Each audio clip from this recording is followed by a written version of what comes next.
নমস্কার বন্ধুরা, ধীরা কুকিং ব্লগসে সবাইকে স্বাগত। আজকে আমরা আরেকটা নতুন রেসিপি নিয়ে চলে এসেছি, সেটা হলো দই ইলিশ। চলুন এই রেসিপিটা আমি কিভাবে করছি আপনারা দেখতে থাকুন, আর পুরো ভিডিওটা কিন্তু অবশ্যই দেখবেন। আমরা এবার রেসিপিটা শুরু করব। আর ইলিশ মাছ তো অবশ্যই লাগবে। ইলিশ মাছটা কেটে ধুয়ে পরিষ্কার করে নিয়েছি, আর এখন তো ইলিশের সিজন, প্রচুর পরিমাণে ইলিশ পাওয়া যাচ্ছে। প্রথমে আমি ইলিশ মাছ ম্যারিনেট করে নেব। নুন, হলুদ আর সরিষার তেল দিয়ে মাছটাকে ম্যারিনেট করে 15 মিনিট মতো ঢেকে রেখে দেব। তারপরে আমি মাছটাকে রান্না করব। খুব ভালো করে ম্যারিনেট করে নিতে হবে। নুন, হলুদ আর সরিষার তেল, অবশ্যই কিন্তু সরিষার তেলটা দিয়ে ম্যারিনেট করবেন, তাহলে ইলিশ মাছের একটা আলাদা স্বাদ আসে। এবার আমি মাছের জন্য একটা মশলা করে নেব।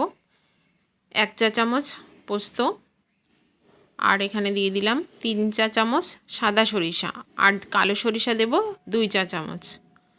কালো সরিষাটা একটু কম দেব।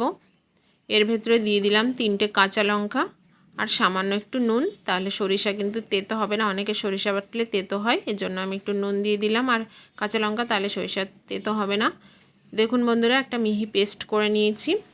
আর টক দই তো অবশ্যই লাগবে। টক দইটা কিন্তু জল ঝরিয়ে নিতে হবে, যেহেতু দই ইলিশ রান্না করছি সেহেতু টক দই তো অবশ্যই লাগবে।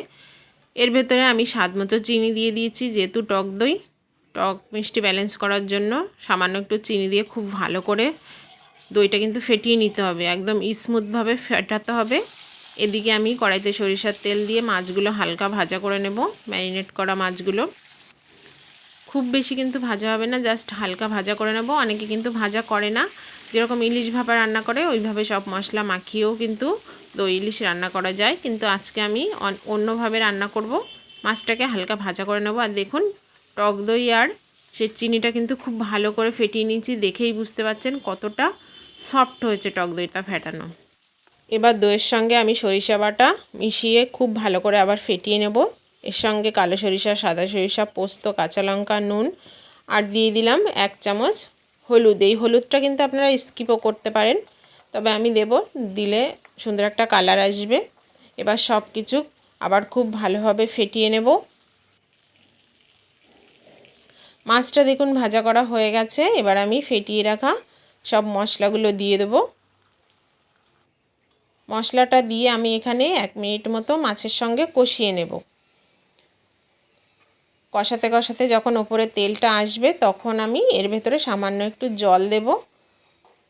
দেখুন বন্ধুরা, আমি মাছটার সঙ্গে সরিষা আর দইটা খুব ভালো করে একটু উল্টে পাল্টে নাড়াচাড়া করে নিয়েছি। আর দেখুন মশলাটা কিন্তু কষানো হয়ে গেছে। এবার আমি বাটি ধুয়ে সামান্য একটু জল দিয়ে দেব। খুব বেশি জল কিন্তু এখানে লাগবে না, যার যেটুকু প্রয়োজন সে সেটুকু দিয়ে নেবেন। আমি অল্প একটু জল দিয়ে দিলাম। দিয়ে এবার একদম মিডিয়াম টু লো আছে 10 মিনিট রান্না করব। দিয়ে দিলাম ওপরে 2টো কাঁচা লঙ্কা। কাঁচা লঙ্কাটা দিলে ফ্লেভারটা সুন্দর আসে। 10 মিনিট পরে আপনাদেরকে ঢাকনা খুলে দেখিয়ে দিচ্ছি। প্রায় 80% রান্না কিন্তু হয়ে এসেছে, আর একটু রান্না হবে। এবার দেখুন বন্ধুরা, রান্নাটা কিন্তু প্রায় হয়ে এসেছে, অনেকটাই কিন্তু ঝোল কমে গেছে, আর রান্নাটা একদম মাখো মাখো একটা গ্রেভি ভাব হবে। নামানোর আগে কিন্তু আমরা এখানে 2 টেবিল চামচ মতো কাঁচা সরিষার তেল দিয়ে নামিয়ে দেব। একটু নাড়াচাড়া করে নিয়ে এবার আমি কাঁচা সরিষার তেলটা দিয়ে দিলাম।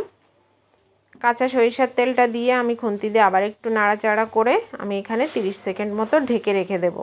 সরিষার তেলের ফ্লেভারটা তাহলে মশলার ভেতরে খুব ভালোভাবে চলে যাবে। নাড়াচাড়া করে নিয়েছি, এবার আমি ঢেকে 30 সেকেন্ড রেখে দেব বলেছি। 30 সেকেন্ড পরে আপনাদেরকে ঢাকনাটা খুলে আবারও দেখিয়ে দিচ্ছি। রান্না কিন্তু একদম রেডি। আমরা এবার তরকারিটাকে নামিয়ে নেব। দই ইলিশ একদম রেডি। খুব সহজভাবে আপনাদের দেখিয়ে দিলাম। আপনারা কিন্তু ভাপাও করতে পারেন, দই ইলিশের ভাপা। তাহলে বন্ধুরা একদম রেডি হয়ে গেছে, দেখেই বুঝতে পাচ্ছেন। আজকে এই পর্যন্তই। আপনারা অবশ্যই ভালো থাকবেন।